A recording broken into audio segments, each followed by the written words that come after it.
예, 변호사님. 네. 예, 이번 주에 몇 개 주목할 만한, 뭐 주목이라기보다는 유명 인사들의 판결이 예, 몇 개 내려졌는데요. 먼저 MB라고 우리가 약해서 부릅니다만은 이명박 전 대통령에 대해서 대법원이 17년형을 확정을 했어요. 그러니까 내용은 보면은 횡령하고 뇌물이죠. 뇌물수수 두 가지네요. 그렇습니다.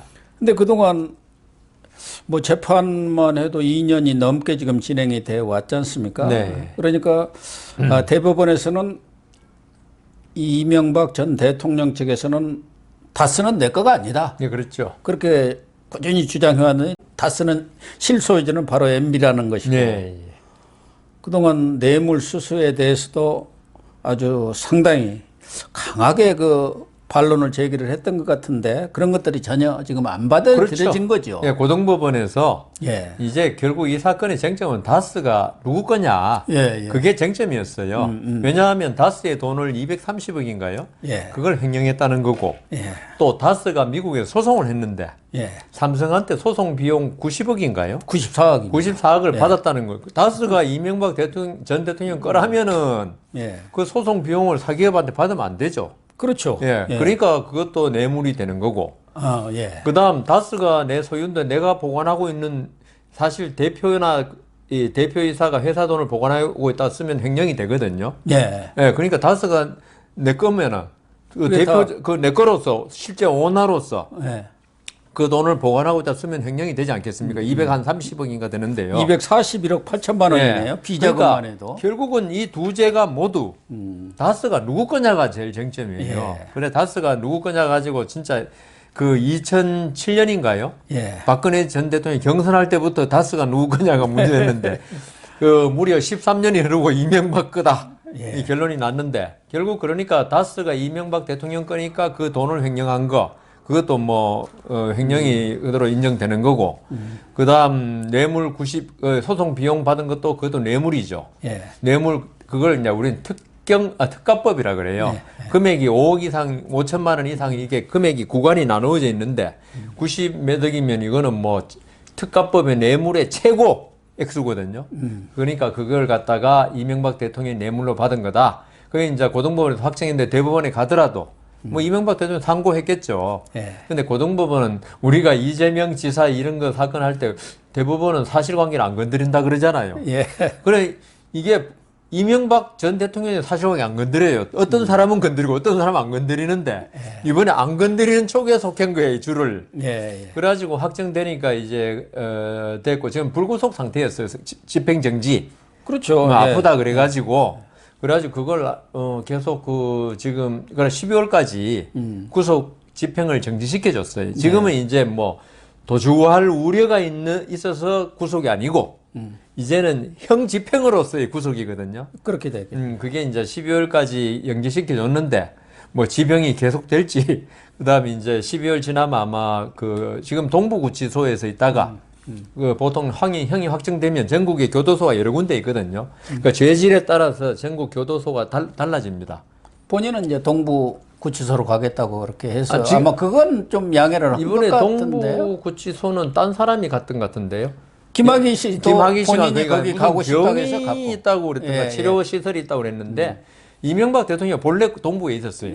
그렇죠. 있었다가 이제 그 구치소에 가서 분류를 합니다. 분류심사라고 하는가 그걸 해가지고 당신은 조폭이면 청주 청송감호소에 가는 거고 죄질에 따라서 달라지는데 어디로 갈지는 모르겠습니다. 그래서 이제 그렇게 되는데 이명박 대통령으로서는 전 대통령으로서는 그 노무현 대통령 전 대통령 논두렁 시계를 비롯한 그 사건에서 친문들한테 완전히 꼭꼭 찍혔다고 자기는 그렇게 생각하는 것 같아요. 본인은. 그러니까 뭐 MB라든가 또 이른바 이명박계 친이계라는 사람들은 다 그렇게 보는 것 아닙니까? 이 사건 자체가 그러니까 보복이다. 정치 보복성 수사고 재판이다. 결국은 노무현 전 대통령이 MB가 자기 대통령 시절에 노무현 전 대통령이 좀 정치적 활동을 활발히 하려는 기색을 보이니까 수사가 들어갔고 그 결과 그것도 보복이었고 이것도 보복이다. 그래서 극단적인 선택을 했기 때문에 친문이라든가 친노 세력들 입장에서는 MB야말로 불구 대천지 원수고. 그러니까 끝까지 밟아주겠다고 그런 이야기 한 사람도. 문재인 대통령반도 상당히 그 부분에서는 강경한 입장을 나타냈지 않습니까? 본인이 그때 변호사로 참여를 했잖아요. 그래서 이제 문제는 이제 확정이 됐기 때문에 이제 사면 복권이 될 것이냐, 뭐 청와대 기류는 뭐 부정적인 기류가 아직은 많습니다만은 그 박근혜 전 대통령도 지금 12월인가요? 그때쯤 확정될 거라 보기 때문에 이 사면을 갖다가 한 사람씩 해주기는 모양이 안 좋으니까 그 내년에 뭐 넘어가서 어떻게 될지. 왜냐하면 박근혜 전 대통령이 지금 2년 7개월인가를 구속돼 있거든요. 그렇죠. 지금 뭐 2년이 훨씬 넘었죠. 그래서 이게 이번 사건은 상대방이 전직 대통령에서 3년 7개월이네요. 3년 7개월. 2017년 3월에 구속됐으니까 아유 3년 7개월이네. 그렇게 세월이 빠릅니다. 그래가지고 300일을 지금 감옥에 있다고. 그 17년형이라는 거는 사실 뭐 금액으로 봐서는 맞는데 이 과연 그 어떤지는 모르겠습니다만은 하여튼 그 우리나라 이게 참 안 좋은 전직 대통령들의 역사가 다시 한번 반복되는 것 같아가지고 이 진짜 개헌을 통해서 이제 어떻게 해서든지 대통령의 권한을 어떻게 적절히 견제할 수 있는 방안이 있어야지. 이렇게 좀 창피하지 않습니까? 외국에. 그렇죠. 어떻게 한국이라는 나라는 대통령만 지내면 구속되느냐, 아니면 자살하거나. 대통령 흑역사가 지금 계속되는데. 계속되니까요. 뭐 문재인 대통령이라고 그만두고 나서 본인 생각대로 양산에 가서 농사나 짓겠습니까? 그 본인은 완전히 잊혀진 대통령이 되겠다 했는데 국민들이 안 지치면 어쩔 수 없는 거 아닙니까? 나오라. 소환하면 방법이 없는 거 아니에요? 그리고 지금 검찰이 계속 지금 자료를 축적하고 있을 겁니다. 그렇죠. 아니, 태양광 사건이나 있죠. 원전 문제 있죠. 탈원전 이번에 그 감사도 나왔지만은. 신라전이다. 지금. 그다음 옵티머스. 라임 없이 이열성고라고도 지금 부족하죠. 발가락까지 다 동원해도 부족한데. 그래서 이 부분에 관해서 이제 문재인 대통령이 다 관여했겠습니까만은 그건 나중에 검찰에서 이제 수사를 뭐 청와대 수석 지냈던 사람들 쭉 하다 보면은 이게 거슬러 올라가면은 송철호 지금 울산시장 사건도 지금 야권에서는 그게 제일 지금 대통령 개입됐냐? 그 옛날 절친이라 그러죠. 시장 만들어 주고 싶은 욕망을 많이 표현했지 않습니까? 구체적으로 표현했죠. 그러니까 밑에 사람들이 알아서 긴 거 아니냐 이렇게 보고 있기 때문에 제 생각에는 문재인 대통령으로서야 이런 흑역사도 많이 봤기 때문에 진짜 잊혀진 대통령이 되고 싶지만 너무나 지금 벌어진 게 많아가지고 과연 대통령 뜻대로 다 그렇게 됐으면 좋겠지만 될지 의문입니다. 어쨌든 문재인 대통령도 과연 이런 흑역사에서 벗어날 수 있을지 우리 국민들이야 흑역사에서 벗어났으면 하는 희망을 가지겠죠. 그런데 이명박 전 대통령 물론 죄가 있으면 당연히 받아야 하겠죠. 그렇죠. 그런데 뭐 많은 사람들이 좀 안타까워하는 것은 그분은 재산이 많은 분으로 알려져 있죠. 그러니까요. 그런 분이 왜 이렇게 금전적인 문제에 뭐랄까 욕심을 냈을까, 과욕을 냈을까. 그게 안타깝죠. 그걸 안 해도 되는데. 아니 현대 사장 회장을 수십 년간 했고 영포 빌딩 빌딩 그 하나 강남에 그런 빌딩 하나만 가져도 뭐 평생 뭐 몇 대가 먹고 살 건데 왜 그렇게 돈에 욕심을 내? 그러니까 제가 보니까요 정치인들이 돈 욕심 내는 건 돈 많고 적고가 문제가 아니고 본인의 성격이더라고요. 그래서 이명박 대통령이 서울시장 할 때마다 잘했다고 칭찬 그 버스 환승제라든가 그다음 4대강 그거는 논란이 있지만은 그렇게 했으면 좋았을 건데 그분도 괜히 대통령 돼가지고 제가 얼마 전에 그 모 신문을 보니까 그랜트 대통령이라고 있었더라고요. 그 남북 전쟁이 영웅이더라고요. 그 양반이 사관학교도 거의 꼴찌로 졸업하고 이랬는데 링컨 대통령이 그 남북 전쟁 벌어지자마자 당신 한번 해봐라야죠. 전공을 엄청나게 해왔는데 대통령이 링컨이 암살당했잖아요. 대통령 돼가지고 막 부통령 스캔들, 뭐 친척 스캔들 해가지고 아마 미국 그 최악의 대통령 1, 2번 들어갈 거. 그 논조가 신문에 그 남북 전쟁 그 승장으로만 기억됐으면 참 훌륭한 건데 대통령 되는 바람에 자기 그래서도 안 맞는 그랬다는 건데 이명박 전 대통령도 서울시장 정도 진짜 행정가 아닙니까? 예. 됐으면은 아주 이거라고 할 건데 이게 괜히 대통령 하는 바람에 지금 17년형을 뭐 살지 안 살지 모르지만은 너무 힘들게 생겼습니다. 노년이. 그래도 대통령 하겠다고 지금 난리 법석이고 피 튀기는 싸움을 벌이고 있지 않습니까? 아니 그러니까 그 일반적으로 민주주의가 정착되고 법치주의가 정착되고 권력이 잘 분산돼 가지고 대통령이 막 권력을 남용하고 싶어도 못하는 그런 체제에서는 대통령 하려고 하는 건 맞는데 우리나라는 있죠. 그런 여건이 안 되기 때문에 대통령의 흑역사가 계속 생기는 이유가 대통령에 대한 권한 통제가 이루어지지 않기 때문에 생기는데 이런 상황에서 대통령 되고 싶으면 미치는 사람들은 대통령 될 수는 있겠지만 되고 나서가 더 불행해지는 거죠. 특히 이제 이명박 대통령 측에서는 자기에 대한 수사는 이미 감방행을 정해놓고 한 수사했다. 처음에는 국정원 대권 사건으로 수사를 했잖아요. 근데 별로 안 나왔어요. 그러다 보니까 그 다음에 국정원 특활비로 또 걸었어. 근데 그것도 별로 죄가 안 돼. 그러니까 다스 실소유주가 누구냐? 결국 그걸로 걸었는데 그쪽 사람들은 그래요. 이 다스는 뭐 MB 쪽에서 이야기한 대로 큰형인 이상은하고 김재정이 돌아가신 처남 김재정이가 사실은 창립을 했는데 어떻게 보면은 이명박 패밀리의 기업이다. 그러니까 공동 소유 비슷한 거였고 아무래도 이명박 대통령이 당신은 대통령이었고 또 강력한 카리스마에다가 경영 능력이 탁월하기 때문에 돈도 있고 그러니까 주도적으로 말하자면 경영 같은데 개입을 했고 거기에서 또 필요한 돈을 받아 쓴 거다. 그런데 이명박한테 그건 다 뒤집어 씌우는 것은 과하다. 뭐 그런 것 같아요. 그러니까 검찰 수사도 그렇고 무슨 검찰 수사 그렇죠. 제가 패밀리 기업이라는 거예요. 이게. 이 자리에서 검찰이나 그 법원의 판단에 대해서 몇 번 말씀드렸지만은 이게 공정하게 수사나 재판을 하면서 결론을 내는 것도 있지만 또 정치적인 사건 그렇죠. 어떤 이런 거는 결론을 내놓고 안 그러면 수사를 못 해요. 왜냐하면 꽤 맞히는 거예요. 수사를 할 때 있죠. 결론을 조금 어느 정도 내놔야지 거기에 합당하는 참고인 많이 불러 조사를 해야지. 검사가 그냥 이 사람 말도 맞고 저 사람 말도 맞고 자기가 판단을 못 내려요. 그러면은 이거는 그 당시 검찰은 어땠는지 몰라도 이거는 검찰총장이 대통령이 볼 때 아주 무능한 검사예요. 우리나라에서 유능한 검사는 자백 잘 받아내는 검사. 그리고 대통령이 원하는 대로 수사를 잘 끌고 나는 검사가 유능한 검사입니다. 그래서 법원도 서울중앙지법 형사수석부장은 있죠. 청와대가 관심 가지는 자리예요. 왜냐하면 서울지법, 중앙지법 형사부는 있죠. 합의부. 진짜 정권에 관계되는 사람들이 많이 재판을 받아요. 그래서 뭐 우리 사법권 독립을 외치는 마당에 그렇지는 않겠다고 믿고 있지만 옛날에 군사 정권 시절에는 그랬다고 그래요. 저도 들었어요. 청와대에서 그때는 서울형사지방법원장이라고 그랬어요. 그 사람보다도 오히려 서울형사지법 수석부장을 더 신경을 쓴다는 거예요.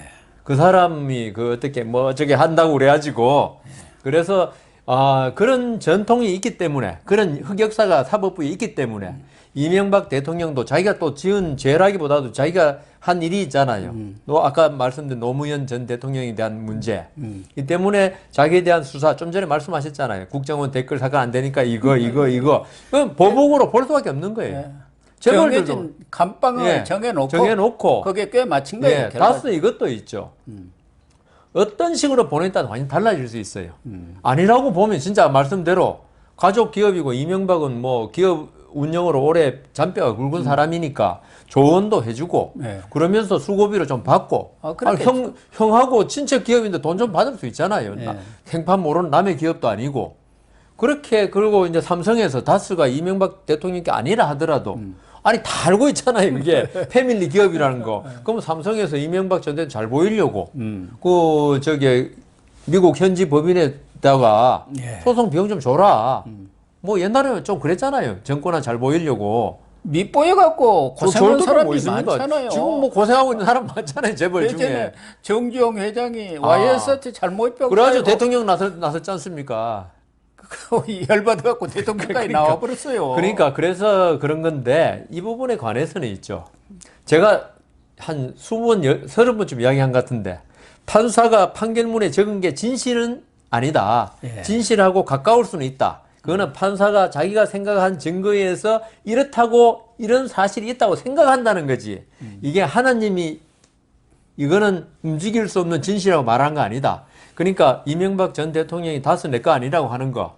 그게 맞을 수도 있고 틀릴 수도 있는데 지금 현재는 우리나라 사법제도 하에서 대법원까지 이건 네 거야 했으니까 일단은 맞는 걸로 국민은 봐야겠죠. 본인도 어쩔 수 없다 받아들이는 수밖에 없는데 아까 뭐 사면복권 얘기를 했습니다마는 MB의 판단이 맞는 것 같아요. 그 사람들 그렇게 쉽게 사면복권 안 해줄 테니까 그런 소리 하지도 말고 무슨 수를 쓰든 무죄 판결을 다시 받아내야 한다. 그러니까 사실은 지금 내년 재보선도 있는데 이런 상황에서 MB가 지금 바로 재수감 되는데 거기다가 박근혜 전 대통령 그때 합쳐갖고 연말뿐이 없지 않습니까? 3일절이잖아요. 뭐 그 코앞에 해주실 그러면은 이쪽에 지지 세력을 또 생각하지 않을 그렇죠. 수 없는 집토끼를 또 생각한다면 이게 현실적으로 어렵다.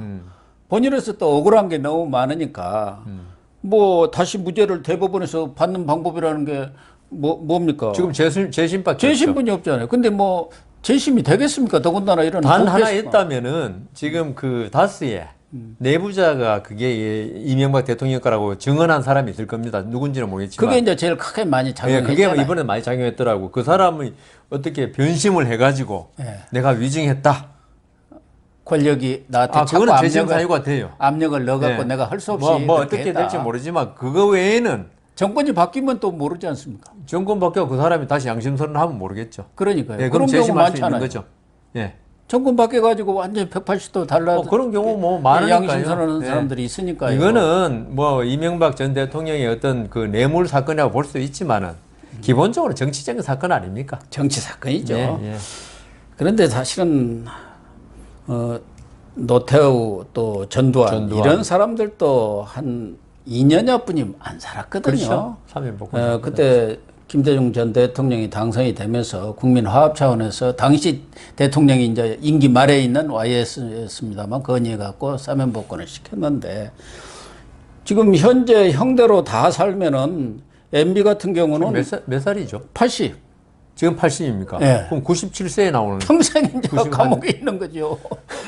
박근혜 전 대통령도 지금 25년인가? 20년, 25년이죠. 지금 68세인가 되지 않습니까? 52년생이니까. 예, 예. 그럼 뭐 언제 나오라는 거예요? 평생 감옥만 있으라는 겁니까? 뭐, 예. 어쨌든 이 부분은 제가 볼 때는 문재인 정권 말이든가 본인도 이 부분은 임기가 끝나고 나서까지 끌고 가지는 않으려 하지 않겠습니까? 말이 결국 국민 지지도 같아요. 예. 지지도가 떨어져 가지고 그다음 후내년 대선에서 불리하다 싶으면 그때 어떻게 결단을 내릴 수 있겠죠. 뭐 MB 사건은 그렇다 하고 이번에 좀 본인으로서는 가장 황당한 사람이 김학의 전 법무장관 같아요. 예. 멀쩡히 1심에서는 무죄를 받았잖아요. 예, 무죄 2심에 받았죠. 넥타이 잘 메고 이렇게 가가지고 별거 없겠지 하고 갔는데 법정 구속 시켜버렸다. 2년 6월 받았죠 아마. 예. 2년 4월인가 2년 6월인가 받았죠. 2년 6개월에 벌금 500만 원에 추징금 예. 4,300만 원인데 예. 이게 또 참 우리나라는 대통령의 그 제왕적 권위 때문에 문재인 대통령이 지난번 주장한 게 그거 아닙니까? 특별 지시를 내린 게. 그렇죠. 버닝썬, 장자연, 김학의 사건 시효 지난 거 관계없이 수사해서 진실을 밝혀라. 이 한마디 대통령은 말 한마디라는 게 그렇게 중요한 거예요. 맞습니다. 그러면 그 결과가 반드시 나타나거든. 지난번에 신발 투척 한번 했다가 국회에서 그 사람 아무것도 없는데 그러니까요. 결국은 구속당했습니다. 예, 구속당했죠. 뭐 주거 침입으로 했다가 뭘 별거 다 붙였더라고요. 그것 때문에 주호영 또 몸수색하고. 국민의힘 원내대표가 몸수색까지 당했잖아요. 그래요. 그런데 김학의 이 사건은 원래 문제가 됐던 것은 성접대 아니었습니까? 그거는 이제 그 공소시효가 만료됐다 해가 공소권 없음으로 됐고요. 예. 성접대 그걸 금전으로 그 뭐 한다는 거 또 다른 하나가 있죠. 이제 몇 그것도, 개가 있는데 예. 그 중에서 최모 씨한테 한 4천 몇백만 원 300만 원 정도 예, 받았는데 그러니까 그게 우리 검찰의 어떻게 보면은 잘못된 관행이랄까 워낙 뭐 이게 검찰권을 갖고 있고 수사권, 기소권이 있다 보니까 이런 사업하는 사람들이나 이런 사람들은 접근이 많죠. 접근이 많고 소위 스폰서 관계라는 예. 게 있잖아요. 예. 스폰서 검사. 이것도 말하자면 스폰서로서의 그런 좀 접대를 이번에 했던 것 서울 같아요. 고법의 정준영 부장 재판부에서 그렇게 바꿔서 법정 구속했는데요. 그러면서 김학의 사건에서 근데 1심에 무죄인데 물론 뭐 2심에서 얼마든지 뒤집힐 수 있고 1심에서 유죄라도 또 2심에서 무죄가 나옵니다만은 이번에는 이게 유죄를 받을 만 하나요? 아니면 그러니까 그거 또 평가죠. 결국은 진경준 사건과 많이 비교를 했더라고요. 예. 진경준 씨도 그 저 주식 준 사람, 그 초등학교인가 동기인가 뭐 그랬대요. 예, 그렇죠. 그러니까 이번에 김학의 전 차관 또 그 최모 씨가 경기고 동기는 아닌가 하여튼 거의 가까운 친구였대요. 예. 그러면은 이번에 정준영 재판부에서 본 거는 있죠. 오랫동안 사귀다가 그냥 인사치레를 준 거냐, 아니면 연락도 없고 하다가 그 최모 씨가 예. 자기 사업을 위해서 돈을 준 거냐 이거예요. 지금 그렇게 보는 거 아닙니까? 그러니까 그 시행 사업을 하는 사람. 진경준이는 이 그 주식을 받기 전에 이미 오랫동안 친하게 지냈고 그래서 무슨 사건 받으러 그리고 그 사람은 사건도 없었대요. 네. 그러니까 이거는 뇌물이 아니다. 그런데 김학의 차관 같은 경우는 30 몇 세 들어서 처음 만났대. 고등학교 동창이지만 우리도 720명 동창인데 모르는 친구 많아요. 아직 뭐 고등학교 동창치고 지금까지 한 번도 안 만난 아마 사람 지금 이름도 처음 보는 많아요. 그러니까 그 고등재판부에서는 그 최모 사장이 전혀 모르다가 자기 사업 관계로 그 사람이 그 김학의 씨를 만나기 전에도 수사를 안 받은 적이 있답니다. 예, 그러니까 이게 검사 아는 게 참 좋겠구나 하면서 동창회에 나타나 가지고 만난 다음에 돈을 받고 수사 관계 정황을 전해주고 또 김학의 전 차관은 그 담당 검사한테 전해준 게 아니냐, 그러려고 돈 준 거 아니냐, 이렇게 의심을 하는 거예요. 1심에서는 아마 최모 사장이 대표가 경기고등학교 동문이고 그래서 어떤 모임에서 사건과 관계없이 만나가지고 서로 돈을 뭐 이렇게 주고받았다. 그렇지만 저는 그 1심 판단에 대해서는 동의는 좀 하기 어려운 게, 그러면요 한 뭐 50만 원 100만 원 주는 건 그럴 수 있잖아요. 동기동창이고 검사로서 그 박봉에, 검사가 박봉인지 모르겠지만 힘들게 사니까 마누라한테 가방이나 사주라면서 100만 원, 200만 원 줄 수 있다. 4,300만 원이면 있죠. 이걸 한 번에 줬는지 여러 번에 한 번은 아니겠죠. 뭐 아마 여러 번에 나눠줬다 하더라도 총액이 4,300 아닙니까? 그럼 뭐 이거는 일상적인 친구 간에 주고받을 수 있는 선물 정도는 훨씬 지나친다 이거죠. 그래서 저는 이번에 무죄 나온 것 중에 1억 2천인가 받은 것도 무죄 나왔어요. 그것도 좀 저는 그걸 의례적인 그걸로 본다는 거, 그거는 시효가 지났다고 아마 그랬던가 그랬을 거야. 아마 확실히는 제가 모르겠는데, 그래서 아무리 친구라도, 제 고등학교 친구라도 제가 판사 때 한 4,300만 원 준다, 이거는 보통의 관계가 아니죠. 일상적인. 그래서 이 부분에 관해서는 전 그 고등법원 판단이 맞을 수 있겠다, 그런 생각을 가집니다. MB 사건도 그렇고 이 김학의 사건도 똑같습니다만은 친문 내지는 문재인 대통령의 관심사안 아니겠습니까? 그렇죠. 그래서 이제 의심받는 거죠. 아니 유재수는 그건 뭐 명백하게 누가 했는데도 보더라도 5천만 원을 받았는데 집행유예 나가 그래갖고 지금 활보고 다 있지 않습니까? 이건 뭐 지나간 일이고 뭐 그건 우리가 내용은 모르니까 판결에 대한 당부당한 얘기할 수가 없지만 재판이라는 게 뭔가 균형이 맞아야 균형이 맞지 않는데 그러니까 유재수는 제가 말씀드린 대로 이걸 정준영 부장이 그렇게 한 거는 이해가 간다 이거죠, 저는. 그 금액이라든가 모든 걸 볼 때 그 최 사장하고 이 만난 경위라든가 그다음 최 사장의 수사받은 경력을 볼 때. 그렇지만 이게 아까 말씀하신 대로 문재인 대통령이 그 말 안 했으면 있죠. 이런 판결이 나올 때 그럴 수 있다고 전부 다 수긍할 거예요. 그렇죠. 근데 대통령이 한마디 요새 추미애 장관 뭐 수사지휘권인가 뭐 이야기를 하는데 대통령이 수사지휘권을 발동한 사건인 셈이에요. 이거는 어떻게 보면은 필수 불가결하다는데 대통령이. 그러니까 법적인 수사지휘권 아니었지만은 그걸 수사하는 검사로서는 나도 출세 한번 해보려는데 대통령이 저거 한번 새로 수사하라는데 무혐의하라고 새로 수사하라 그랬겠어요? 그러니까요. 그래서 제가 드리는 말씀이 대통령이나 권력자나 장관이 함부로 있죠. 어떤 특정 사안에 대해서 이야기를 하는 게 아니다. 우리가 흔히 말하는 수사 가이드라인 제시라고 그러잖아요. 예. 그런 이야기를 듣기 때문에 그러니까 이번에 판결이 아무리 옳았다 하더라도 이거는 국민들한테 욕을 먹는 거예요. 이거는 대통령이 그만 한마디 함으로써. 그러니까 대통령이 특별수사 지시를 내린 게 한 대여섯 건 되는데 그러니까요. 지금까지 다 무죄 받았으니까 장자연 그거는 다 그래 무죄 가지고 그 전에도 마찬가지죠. 뭐 무슨 보안사에서 쿠데타 무슨 문서를 만들었느니 또 뭐 여러 가지 건들을 특별수사 지시를 내렸는데 그래서 언론에서 맨날 얘기가 그거 아닙니까? 대통령이 특별수사 지시 내린 것 치고 그래서도 안 되지만 다 무죄 판결 받았잖냐, 무죄 혐의를 다 벗었지 않느냐. 그러니까 대통령이 잘못했다고 자꾸 나오니까 뭔가 하나는 이렇게 해놔야 그런 소리가 안 나오는 거 아니야? 그럴 수 있겠네. 제가 그 참모들은 그런 걸 잘 해줘야 대통령한테 아보고 아첨하는 겁니다. 제가 하나 보니까 그 예를 하나 조그만 예를 들게요. 경찰에서 무혐의 올라간 사건, 형사 사건을 검사가 이거 유죄 같다. 재지휘 내린 사건이 무죄가 되게 많이 나요. 예. 그래가지고 경찰들은 뭐라 그러냐 하면 이 검사가 영향력을 행사한다고 하는 것 하듯이 이게 경찰이 처음에 수사할 때, 초동 수사 때 제일 잘한다는 거예요. 물론 경찰도 수사 뭐 이렇게 왜곡시키는 경우 있지만은 경찰들이 그냥 현장에서 뛰는 사람이 제일 잘한다는 거죠. 예. 그래서 이렇게 그 무죄한 걸 검사가 그 수사도 안 해보고 어떤 청탁을 받거나 이래가지고 이거 다시 수사에 유죄 취지로 하면은 이제 어떻게든 만들어요, 그걸. 예? 유죄 취지로. 그런데 무죄가 나는 게 많다는 건데 이번에도 김학의 사건에 대해서 무혐의가 2번인가 나왔을 거예요, 아마. 예. 처음에 나오고 다시 수사에 또 무혐의 나왔는데 대통령이 나왔습니다. 특별 관심을 가지니까 예. 검찰이 그렇게 해가지고 유죄 나온 거거든요.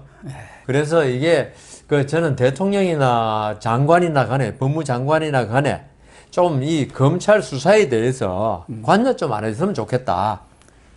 절대 관여하면 안 되죠. 예, 맞습니다. 수사에만 관여합니까, 검찰? 재판에까지 지금 관여를 했다고 의심들을 하는 거 아니겠습니까? 그렇죠. 뭔가 이렇게 사인이 간 거 아니냐. 예. 그래도 여러 개, 대통령이 특별수사 지시를 내렸는데 다 무혐의 받고 무죄 판결을 받아가지고. 체면이 말이 아니니까. 체면이 안 서니까 뭐 하나라도 좀 해봐라. 그런 거 아니겠어요. 근데 이제 또 하나는 좀 안타까운 것은 지난번 해수부 공무원 이모 씨 예. 북한군에 의한 피살 사건 났을 때 많은 국민들이 김관진 그 국방장관 그런 분이 시한다고 김관진이가 소환됐어요. 예. 그립다. 예. 근데 이번에 또 김관진 전 국방장관 안보실장 했죠. 이분도 또 2년 4개월을 2심에서 실형을 받았대요. 1심에서는 2년 6개월. 두 달 깎았더라고요. 네, 이것도 어떻게 보면은 그 사이버 사령부에서 친정부 성향의 온라인 댓글 달았다는 거 아닙니까? 예. 물론 최고 군 책임자가 그렇죠. 국방장관이 책임을 져야 하는 건데 장관이나 이런 것은 그래서 정문직이라는 거 아닙니까? 말하자면 사이버 사령관이 책임을 진다는 거, 뭐 형을 산다든가 하면 모르지만 장관은 정무적으로 또 정치적으로 책임을 지는 자리인데 그렇게 꼭 엮어야 되느냐 하는 문제가 있는 것 같아요. 결국 그러니까 장관은 정무직 공무원 맞는데 지금 그 판결은 그 사이버 사령관한테 지시를 했다는 거죠. 그러니까 그 김관진 장관도 지시를 해가지고 이렇게 됐으니까 이게 그 군의 정치관여 금지 조항 있지 않습니까? 군의형법에. 그거 위반이고, 그 다음 이게 그런 걸 강요를 했다. 직권 남용이다. 지금 그 2개로 돼 있거든요. 다만 이제 그 중에서 뭐 이 수사기업 공표할 때 권한을 갖다 남용했냐. 이 부분은 무죄로 됐어요. 근데 저는 뭐 재판부가 그렇게 본 거, 그러니까 김관진 장관이 영향력을 행사해서 사이버 사령관이 그렇게 했다.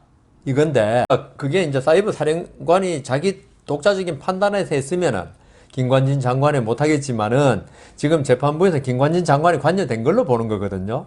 그러니까 그러한 사이버 사령부의 댓글 작업에 대해서 보고서를 늘 받았다는 것이고 받고. 또 하나는 국정원 대권 사건이 나니까 그 보안 그렇죠. 지켜. 보안 지켜라고 지시했다는 거. 자기가 관여 안 됐으면 왜 그랬겠냐. 뭐 이렇게 보는 것 같아요. 근데 저는 뭐 그 판단에 대해서 우리가 뭐 이렇게 지금 여기서 사실관계가 그렇죠. 그렇게 예. 했는데 대해서 그 틀리다 맞다 하기는 지금 힘드는데 다만 저는 아침에 그 뉴스를 보고 김관진 장관이 참 군인이다 느낀 거는요. 사법부 판단을 존중한다 그러더라고요. 예, 그렇죠. 자기한테 그렇게 했음에도 불구하고 모든 정치인들 전부 다 그 대법원 판결이 나도 엉터리라고 그러는데 한명숙 총리 안 총리는 봤습니까? 뭐 실형까지 살고 나서도 엉터리라 그러니까 뭐 할 말이 없지 않습니까? 정치인들은. 근데 김관진 장관은 육사 28기인가 그렇더라고요. 네. 근데 이번에 사법부가 그렇게 판단했으니까 난 존중하겠다. 역시 아까 그 전부 다 뭐 이렇게 불러냈다고 국민들이 불러냈다 하듯이 소환했죠. 그립다고. 그러니까 이 양반이 그런 죄를 짓고 안 짓고를 떠나서 자기 행동에 책임질 줄 아는 진짜 그리고 대한민국의 장관을 지낸 사람으로서 대한민국 사법부의 판단에 대해서 자기 생각과 틀리다고 생각하겠죠. 하지만 장관을 지낸 사람 책임을 다했다 이런 느낌이 들어서 저는 김관진 장관에 대해서 외모도 좀 꼬장꼬장한 느낌이 들잖아요. 예. 그래서 이 양반은 참 군인이었다. 이런 군인을 그렇게 처벌하는 게 모욕을 주고 처벌하는 게 맞느냐? 그게 네. 사실은 뭐 지금 김경수 지사 뭐 드래킹인가 뭐 드루킹인가 그거 하고 있는데 그게 대해서 그걸로 인해 가지고 얼마나 피해를 받는지는 모르겠지만은 사실 권력 싸움 아닙니까? 정치 싸움이고 여기서 한 나라의 장관을 지낸 사람 직접 댓글을 단 사람도 아니고 보고받은 사람을 그렇게 해서 되겠는가 이런 생각이 듭니다. 그러니까 뭐 지금 쭉 거론됐던 사람들이 다 어떻게 보면 현 집권 세력과는 반대쪽 그렇죠. 사람들 아닙니까? 그런데 자기 쪽 사람들은 다 무죄로 전부 다 뭐 이재명, 은수미 뭐 다 무죄잖아요 지금. 예. 문제는 이제 방금 말씀하신 대로 11월 6일을 보면 이 정권의 민낯이 이제 명백히 드러나지 않겠느냐. 지금 11월 6일에 김경수 재판을 그 무죄로 보는 사람 많던데요. 선고를 할 거 아닙니까? 그때 예. 하겠다고 이미 네. 뭐 재판부가 공표를 했으니까. 예. 김경수가 무죄로 나오면은 뭐 정치적인 것은 차치하고라도 우리 국민들이 사법부를 어떻게 알겠습니까? 그러니까 제가 그 김경수 사건에 관해서 이야기를 나눠본 주위 사람들, 법조인도 있고 비법조인도 있는데 특히 비법조인들, 일반 국민이죠. 아니 이 정권이 하는 것을 이렇게 보니까 뭐 법률적인 그런 걸 떠나서 직권이라는 게 있잖아요. 예. 느낌. 저한테 그래도 감이 있잖아요. 감. 변호사라고 저한테 물어요. 물으면 잘 모르겠는데 이러면 그 무죄 나오겠죠 그러더라고요. 야 이게 우리 국민들이 예. 좀 전에 말씀하신 대로 사법부에 대한 불신이 이 정도로 크구나. 네. 대통령이 아끼는 사람이고 지금 여권의 대선 주자다. 이러면 무죄 나오는구나. 우리 국민들 그렇게 생각한다면 이 사법부라는 게 지금 김명수 대법원장 이래로 완전히 그 권위가 땅에 떨어졌다. 그게 무죄 나오고 무죄 안 나오고 문제가 아니고 이게 사법부가 완전히 만신창이 된 거더라고요. 그러니까요. 예, 그래서 그게 제일 안타까운 거예요. 저는 우리 사법부가 무죄를 유죄로 바꿔서는 안 되지만은 이번에 이게 진짜 시금석이 되는 이 사법부의 어떤 권위를 갖다가 세울 수 있는 중요한 사건이라고 보거든요. 예. 그래서 좀 이번에 진짜 양심을 걸고 제대로 그렇다고 좀 해서 우리가 판결해야지. 무죄를 막 억지로 유죄를 하라는 거 그렇게 아닙니다. 할 필요는 없죠. 예. 그 1심에서 법정 구속된 사람이에요. 예. 1심에 성창호 부장 제가 무지하게 좋아하고 제가 그 양반도 법원 행정처의 인사 담당관 우리나라 최고 엘리트 판사 그리고 재판하는 거 저도 제가 아는 사람이 그 재판부에 재판 받아서 제가 변호인으로 잠시 한번 참여해 봤거든요. 정말 재판을 잘해요. 예. 친절하고 그러니까 이런 사람이 유죄라고 법정 구속한 사람입니다. 그러면요 제가 볼 때는 확률상 80 내지 90%는 유죄 맞아요. 예. 뭐 성창호 부장이라고 뭐 신이 아니니까 예. 10%의 오류 있다 맞아요. 그러면 이번에 결론 보면 있죠. 그리고 이걸 재판부 바뀌었잖아요. 그리고 주심은 우리법 연구회라는 거 아닙니까? 그러니까요. 그러니까 이번 결론이 나는 우리법 연구회가 재판을 뭐 맞지 말한데 이런 건 아닌데 자기 그 이념이랑 이걸 좀 던져놓고 좀 공명정대하게 이 사건을 좀 봤으면 좋겠다. 왜냐하면 그 이후에 재판부 바뀐 다음에 김경수 재판에 관해서 너무 이상한 일은 많이 벌어졌습니다. 예, 시연을 받니 안 받니부터 해가지고. 어쨌든 김경수 재판이 우리 여 변호사님의 희망대로만 되지는 않을 것 같네요. 그러니까 일반인들 다 이렇게 말씀하시니까. 그러면은 잠시 물 한 컵 먹고 예. 나머지 부분을 또 하도록 네, 하겠습니다. 그러시죠.